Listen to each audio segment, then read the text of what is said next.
Morning students, आज हम relations and function की एक्सरसाइज 3 स्टार्ट करने जा रहे हैं। एक्सरसाइज 2.3 में क्या है, फंक्शंस।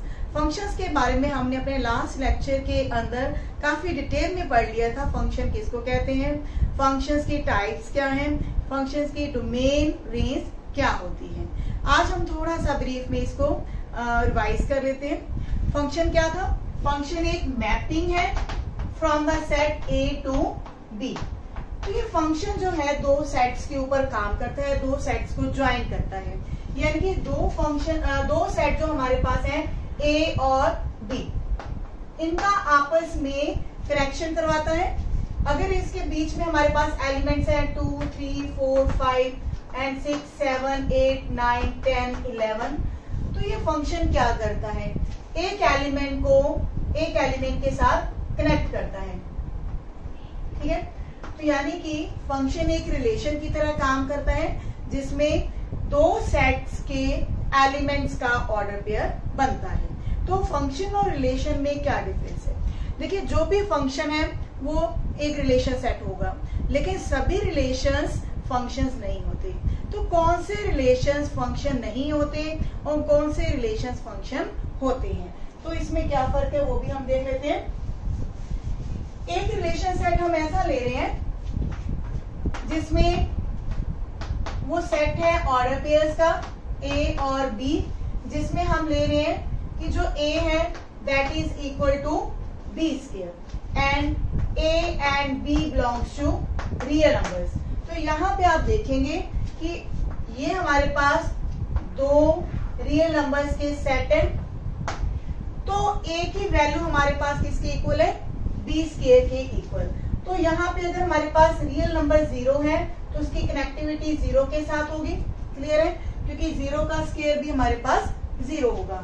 तो यहाँ पे अगर हम -1 और 1 को लें तो इसकी कनेक्टिविटी किसके साथ होगी, 1 के साथ, क्योंकि -1 का स्क्वायर भी 1 आएगा और 1 का स्क्वायर भी 1 आएगा। तो यहाँ आप देखेंगे कि एक इनपुट के लिए हमारे पास दो आउटपुट्स आ रही हैं। अगर हम A की वैल्यू यहाँ पे 1 रिप्लेस करते हैं तो B की वैल्यू हमारे पास 2 आ जाती है, -1 एंड 1।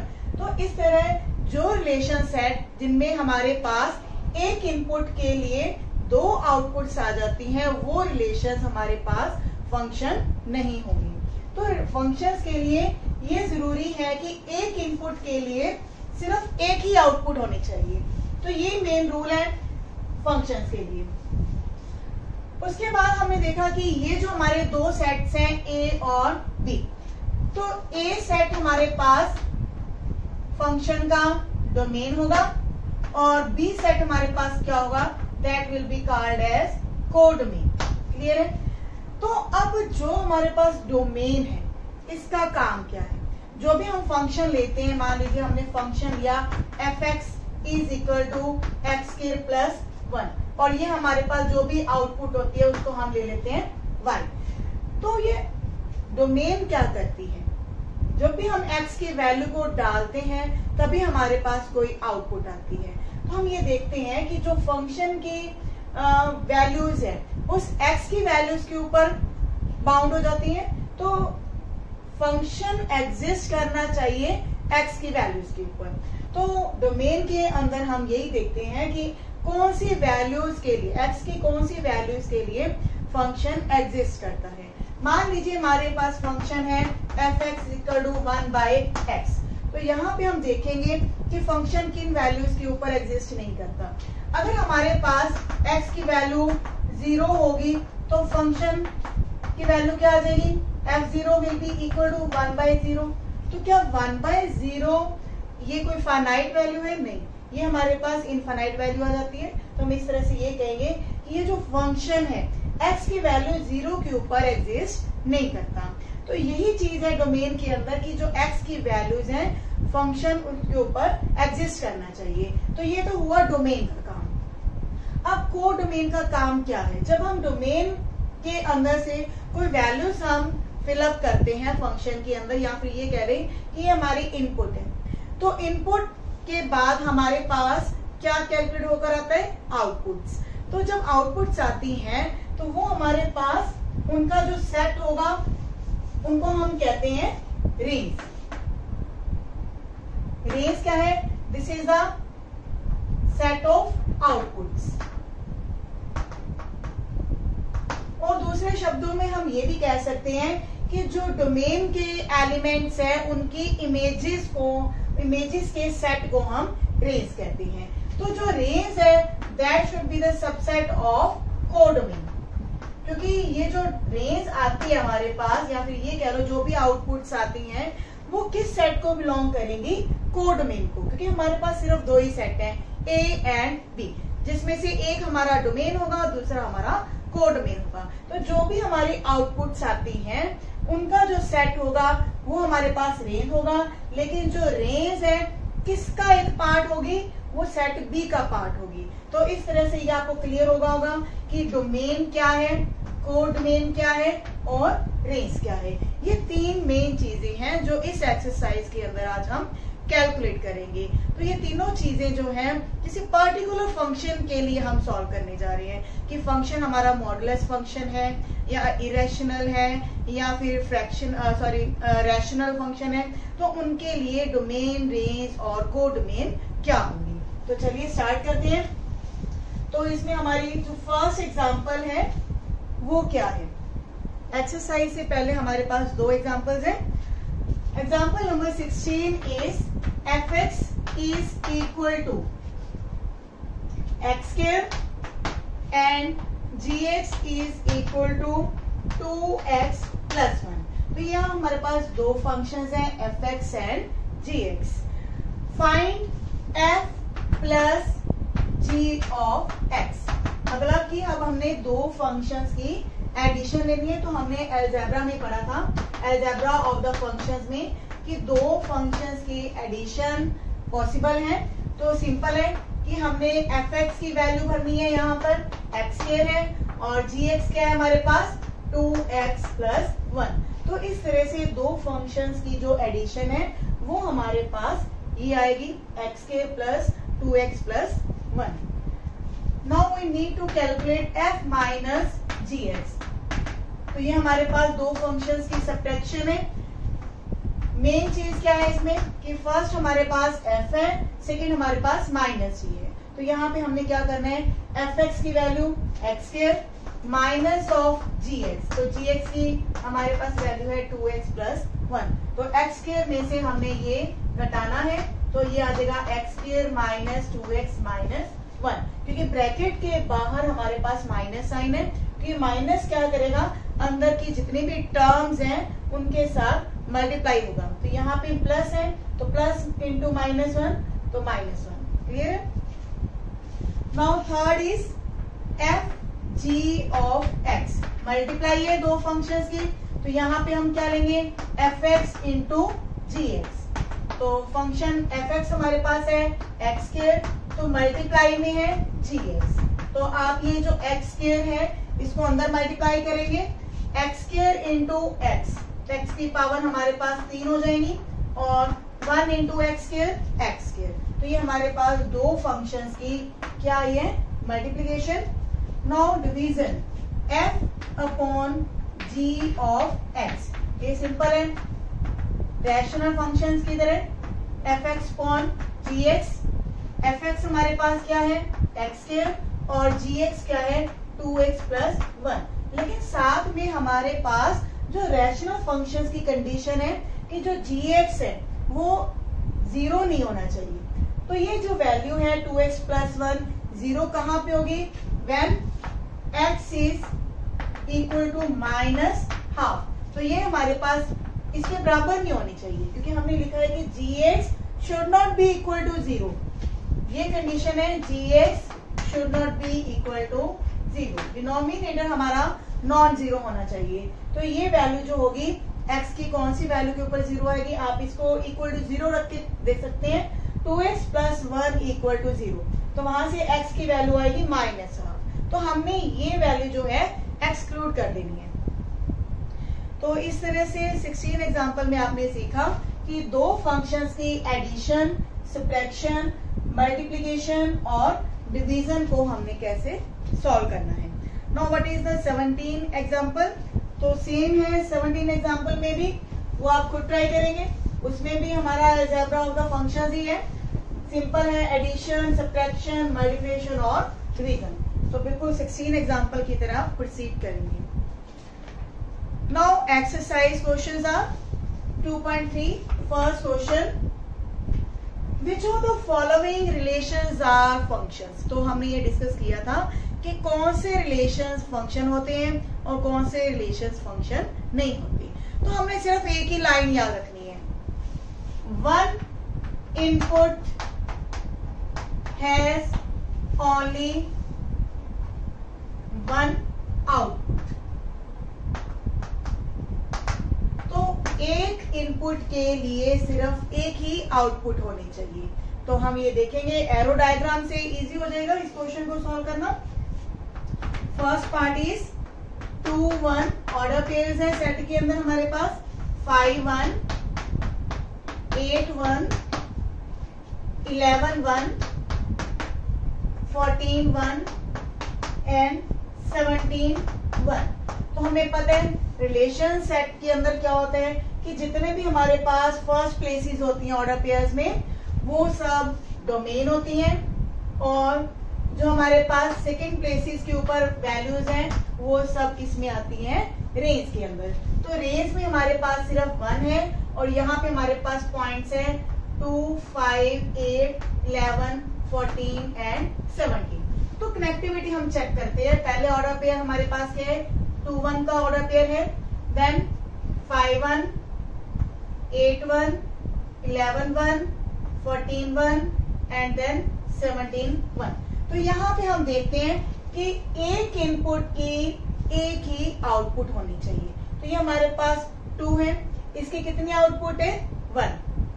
5 की आउटपुट भी एक ही है, 8 की आउटपुट भी 1 ही है, 11 की आउटपुट भी एक ही है। तो इस तरह से आप देखेंगे जितने भी हमारे पास डोमेन के अंदर पॉइंट्स हैं उन सभी की कितनी आउटपुट आ रही है 1 आउटपुट। लेकिन एक आउटपुट की कितनी ही प्री इमेजेस हो सकती हैं। तो यहाँ भी हम नोट करेंगे कि ये हमारे पास इमेजेस हैं।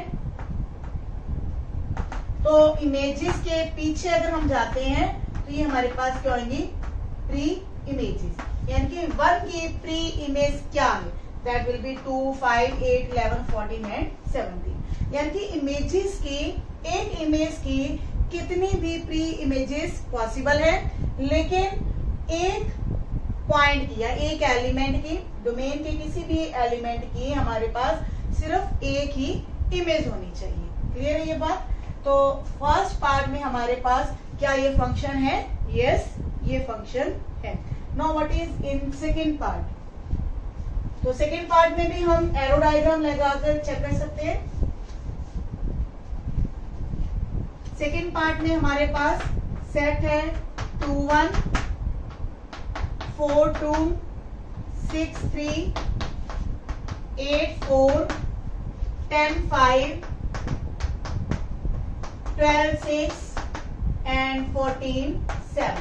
तो इसमें भी हमारे पास 2 सेट्स हैं डोमेन और रेंज के। तो इसमें फर्स्ट जो प्लेसेस है, जितने भी हमारे पास फर्स्ट प्लेसेस के एलिमेंट्स हैं डोमेन के अंदर आएंगे 2 4 6 8 10 12 14। तो सेकंड प्लेसेस के ऊपर हमारे पास एलिमेंट्स आ रहे हैं 1 2 3 4 5 6 और 7। तो ऑर्डर पेयर्स के अकॉर्डिंगली हमने कनेक्टिविटी लेनी है। 2 की अटैचमेंट हो रही है 1 के साथ, 4 की 2 के साथ, 6 की 3 के साथ, 8 की 4 के साथ। इस तरह से आप देख रही है कि हर इनपुट के लिए हमारे पास सिर्फ एक ही आउटपुट है। तो ये भी हमारे पास फंक्शन है। तो it is also a function. Clear है? सेकेंड पार्ट भी हमारे पास एक फंक्शन है, क्योंकि हर इनपुट के लिए हमारे पास एक ही आउटपुट है। नेक्स्ट थर्ड पार्ट इज, तो थर्ड पार्ट थोड़ा सा डिफरेंट होगा। उसमें हम चेक करेंगे कि वो फंक्शन नहीं है तो क्यों नहीं है। थर्ड पार्ट में 3 ही हमारे पास ऑर्डर पेयर्स हैं 1 3 1 5 2 5। क्लियर। तो यहाँ पे जो दो सेट है हमारे पास, पहली प्लेसेस के ऊपर हमारे पास एलिमेंट्स है 1 and 2 और सेकेंड सेट में हमारे पास है 3 and 5। 1 का ऑर्डर पेयर है 3 के साथ, 1 का ऑर्डर पेयर है 5 के साथ, 2 का ऑर्डर पेयर है 5 के साथ। तो इस तरह आप देख रहे हैं कि जो 1 है इसकी कितनी आउटपुट्स आ रही हैं, 2 आउटपुट्स। तो हमें कितनी आउटपुट चाहिए होती है, सिर्फ एक आउटपुट होनी चाहिए फंक्शन के लिए। तो ये हमारा फंक्शन नहीं है, because 1 has 2 outputs that are 3 and 5, then it is not a function. Now in second question, find the domain and range of the following real functions. अब हमारे पास दो पर्टिकुलर फंक्शंस हैं, एक मॉडुलस फंक्शन है और दूसरा हमारे पास इरेशनल फंक्शन है। तो उनकी हम डोमेन और रेंज को डिस्कस करेंगे। Second question, first part is fx is equal to minus of modulus x। तो इसके डोमेन और रेंज को हमने डिस्कस करना है। देखिए x की किसी भी वैल्यू के लिए अगर हम 1 लेंगे तो इसका आंसर हमारे पास क्या है, -1। अगर हम 0 लेते हैं तो इसकी आंसर क्या आएगी हमारे पास 0, और -1.5 लेंगे तो इसका आंसर आएगा -1.5। तो इस तरह से आप देखेंगे x की हर वैल्यू के ऊपर फंक्शन जो है हमारा एग्जिस्ट करता है। कहीं भी ऐसा कोई भी पार्ट नहीं है x की किसी वैल्यू के लिए जो मॉडुलस फंक्शन एग्जिस्ट ना करता हो।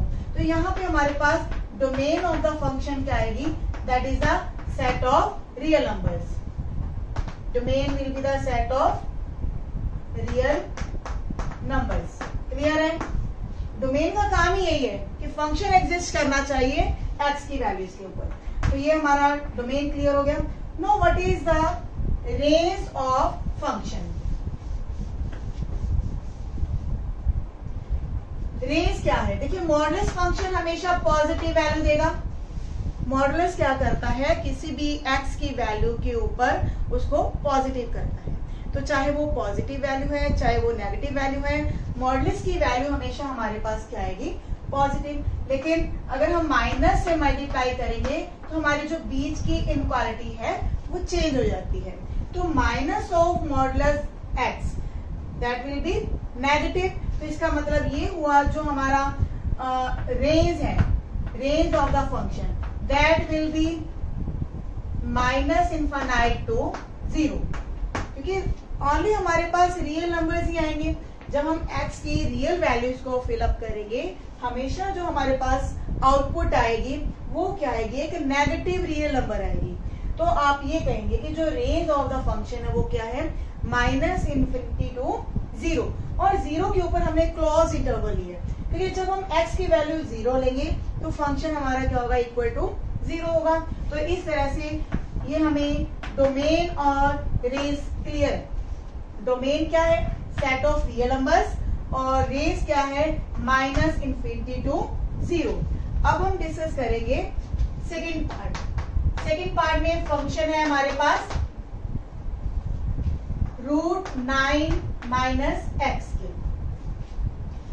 तो ये हमें पता है कि जब भी अंडर रूट को हम सॉल्व करते हैं तो हमने देखा कि √2 होगा, √3 होगा, √1 की वैल्यू इक्वल टू 1 ही होती है, या फिर कोई पॉइंट्स में भी हो सकता है -√2.5।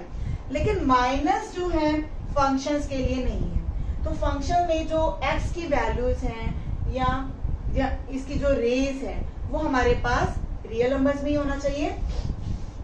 तो अगर हम नेगेटिव नंबर लेंगे अंदर तो वो क्या हो जाएगा, that will B a complex number. तो हमें फंक्शंस को रियल नंबर्स के ऊपर ही चेक करना है कि जो डोमेन है या रेंज है रियल नंबर्स में से उनकी वैल्यूज क्या होंगी। तो जो 9 - x है that should be greater than और इक्वल टू 0, यानी कि अंडर रूट के अंदर जो भी हमारे पास वैल्यू है या पॉलिनोमियल है दैट शुड बी पॉजिटिव। तो यहाँ पे हमारे पास क्या आएगा, 9 शुड बी ग्रेटर देन और इक्वल टू x², या फिर हम इसको लिखते हैं x² इज लेस देन और इक्वल टू 9। अब 9 क्या है, 3 का स्क्वायर है।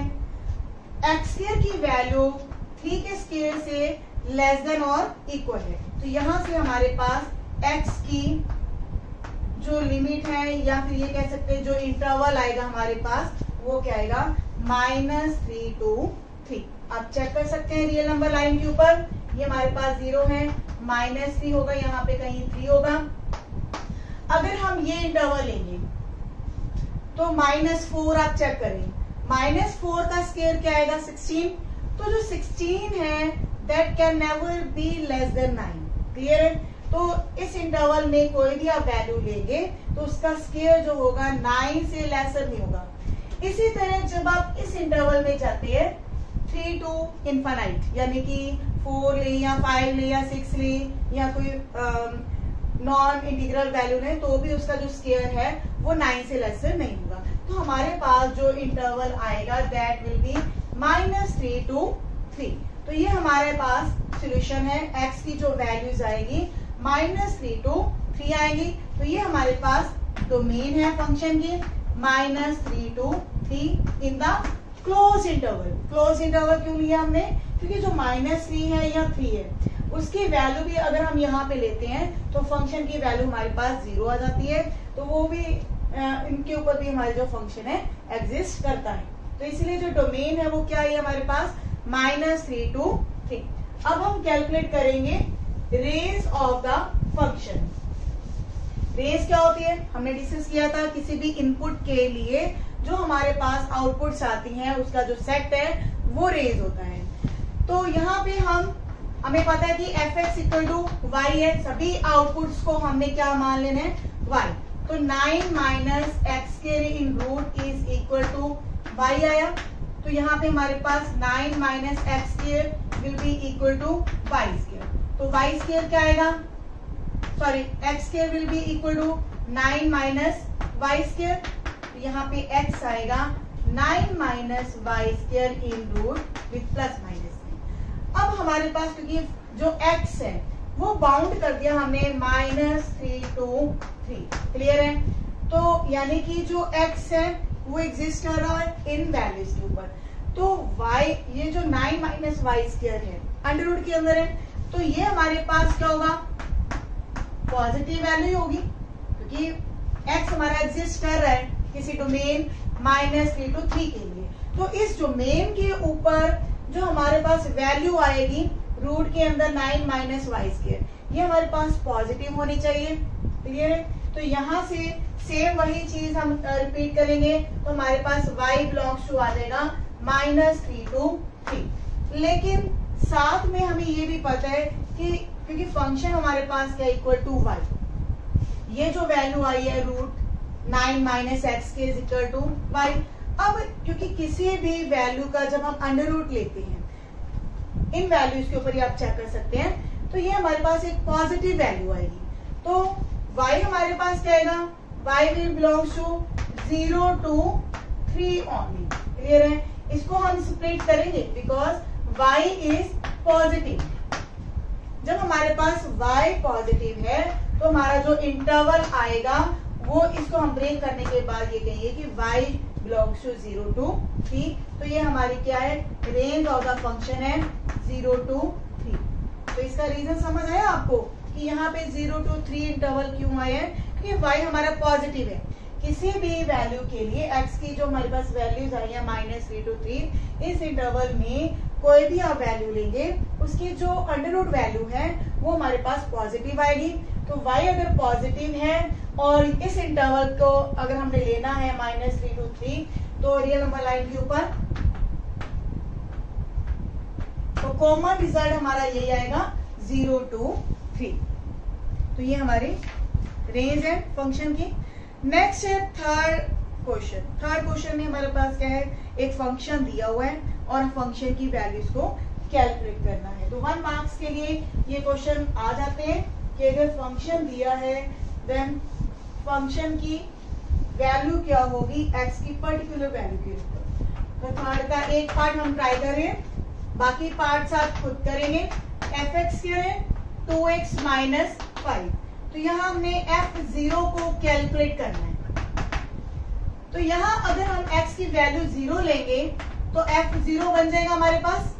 तो 2 इंटू 0 माइनस 5, तो 2 इंटू 0 0, तो आंसर क्या आएगा हमारे पास -5। तो ये f0।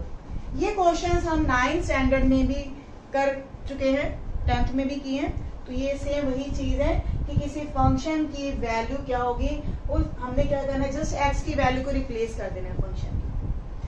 नाउ फोर्थ क्वेश्चन ही सेम, तो उसमें भी ये हम जो क्वेश्चन है फोर्थ, वो भी हम 9th स्टैंडर्ड में कर चुके हैं। जो टेम्परेचर है फ़ारेनहाइट और सेल्सियस में, तो उसको रिप्रेजेंट किया गया है एक इक्वेशन के through, TC is equal to 9C/5 + 32। तो इसमें भी हमने कैलकुलेट करना है T0, T28। T0 का मतलब C की वैल्यू हमने 0 रिप्लेस करनी होगी, तो हमारा आंसर क्या आ जाएगा 32। उसी के अकॉर्डिंग हमारे जो बाकी पार्ट्स हैं वो सॉल्व हो जाएंगे। Now see the fifth question, find the range of the each of the following functions. अब जो हमारा फिफ्थ क्वेश्चन है उसमें हमने अकेली रेंज को फाइंड आउट करना है। Fifth question, first part, fx is equal to 2 minus 3x। साथ में हमें दिया हुआ है कि x belongs to real number and x is positive. तो ये हमारे पास, ये भी कह सकते हैं कि ये हमारे पास एक डोमेन दी हुई है कि x पॉजिटिव रियल नंबर है। तो रेंज हमने कैलकुलेट करनी है, तो x की किसी भी वैल्यू के लिए जब आप फंक्शन में x की कोई भी पॉजिटिव वैल्यू जब आप लेते हैं तो उसके लिए हमारी रेंज क्या बनेगी। जब हम x पॉजिटिव लेते हैं तो -3 से जब हम मल्टीप्लाई करेंगे तो यहाँ पे हमारे पास वैल्यू क्या आएगी, that will B negative. Clear है, -3 से मल्टीप्लाई किया तो -3x क्या हो जाएगा, नेगेटिव। अब हम दोनों तरफ 2 को ऐड किया, जब हमने दोनों तरफ 2 को ऐड किया तो ये हमारे पास क्या आ जाएगा, ये वैल्यू <2। अब ये चीज क्या है, फंक्शन है fx, तो fx क्या है, दैट इज y। तो y ही हमारी जो है रेंज बनाती है, तो y क्या आ रहा है, <2। तो यहां से हम ये कह सकते हैं range of the function is -∞ to 2। तो यहाँ पे हमने 2 को ओपन ब्रैकेट्स में रखा है, क्यों रखा है, क्योंकि जो y है it is not equal to 2। यहाँ पे हमने सिर्फ ये लिखा है कि y जो आ रहा है 2 से लेसर वैल्यू है, ठीक है। Now second part is x² + 2। तो अब हमारे पास फंक्शन क्या दिया हुआ है, fx इज x² + 2। तो हमारे पास जो रेंज है काफी इजी क्वेश्चंस है। अब क्वाड्रेटिक पॉलिनोमियल है, पहले हमारे पास लीनियर पॉलिनोमियल थी and x is a real number. तो लीनियर और क्वाड्रेटिक को हमने कैसे सॉल्व करना होता है, तो यहाँ हमारे पास क्या दिया हुआ है, x is a real number. अब यहाँ पे ये नहीं है कि x पॉजिटिव है या नेगेटिव, लेकिन हमें ये जरूर पता है कि x चाहे पॉजिटिव हो या नेगेटिव हो, लेकिन उसकी जब हम स्क्वायर वैल्यू लेते हैं तो वो हमेशा हमारे पास क्या होगी, ग्रेटर देन और इक्वल टू 0 होगी। तो यहाँ पे हम दोनों तरफ 2 को ऐड करेंगे, तो यहाँ पे हमारे पास क्या आ जाएगा, y इज ग्रेटर देन और इक्वल टू 2। तो यहाँ पे हम कह सकते हैं कि जो रेंज है फंक्शन की वो क्या आएगी, 2 to ∞, और 2 वाली साइड पर हमने क्या लिखा है, close bracket, because y can take the value equal to 2। Clear है। Now third part is fx is equal to x। ये हमने टाइप्स ऑफ फंक्शंस में भी डिस्कस किया था कि ये क्या है, आइडेंटिटी फंक्शन है। आइडेंटिटी फंक्शन में हमारे पास अगर fx इक्वल टू x है, देन x और y वैल्यूज क्या आती हैं, इक्वल आती हैं। तो जो डोमेन है वही उसकी रेंज है। तो यहाँ पे x belongs to real number है, तो y भी क्या आ रहा है हमारे पास, रियल नंबर। तो range of the function is set of real numbers. Clear है। तो इस तरह से किसी भी फंक्शन की जो हम रेंज है वो इजीली कैलकुलेट कर सकते हैं। तो इस टॉपिक के अंदर आपने सीखा कि किसी फंक्शन की डोमेन और रेंज को कैसे कैलकुलेट करना है। तो जब हम किसी भी टॉपिक के जब हम बेसिक्स को क्लियर कर लेते हैं तो उस टॉपिक को समझना काफी आसान हो जाता है। लेकिन अकेली एग्जांपल्स को देख के अगर आप क्वेश्चंस को सॉल्व करेंगे तो कहीं ना कहीं क्वेश्चन जब मोड होकर आता है तो हम ये कहना स्टार्ट कर देते हैं कि क्वेश्चन जो है आउट ऑफ सिलेबस है। क्वेश्चंस आउट ऑफ सिलेबस नहीं होते, वहां कमी किस चीज की होती है, बेसिक्स की कमी होती है। तो बेसिक्स को क्लियर करना जरूरी है। तो आपने देखा कि जब हम बेसिक्स को क्लियर कर लेते हैं तो वो टॉपिक हमारे लिए काफी आसान हो जाता है। तो इस लेक्चर को देखने के बाद आप जान चुके होंगे कि जो फंक्शन है उसकी डोमेन और रेंज को कैसे इजीली कैलकुलेट किया जा सकता है। अब आपके लिए मुश्किल टॉपिक नहीं रहा होगा, उम्मीद करती हूँ। तो मिलते हैं नेक्स्ट वीडियो में। Thank you.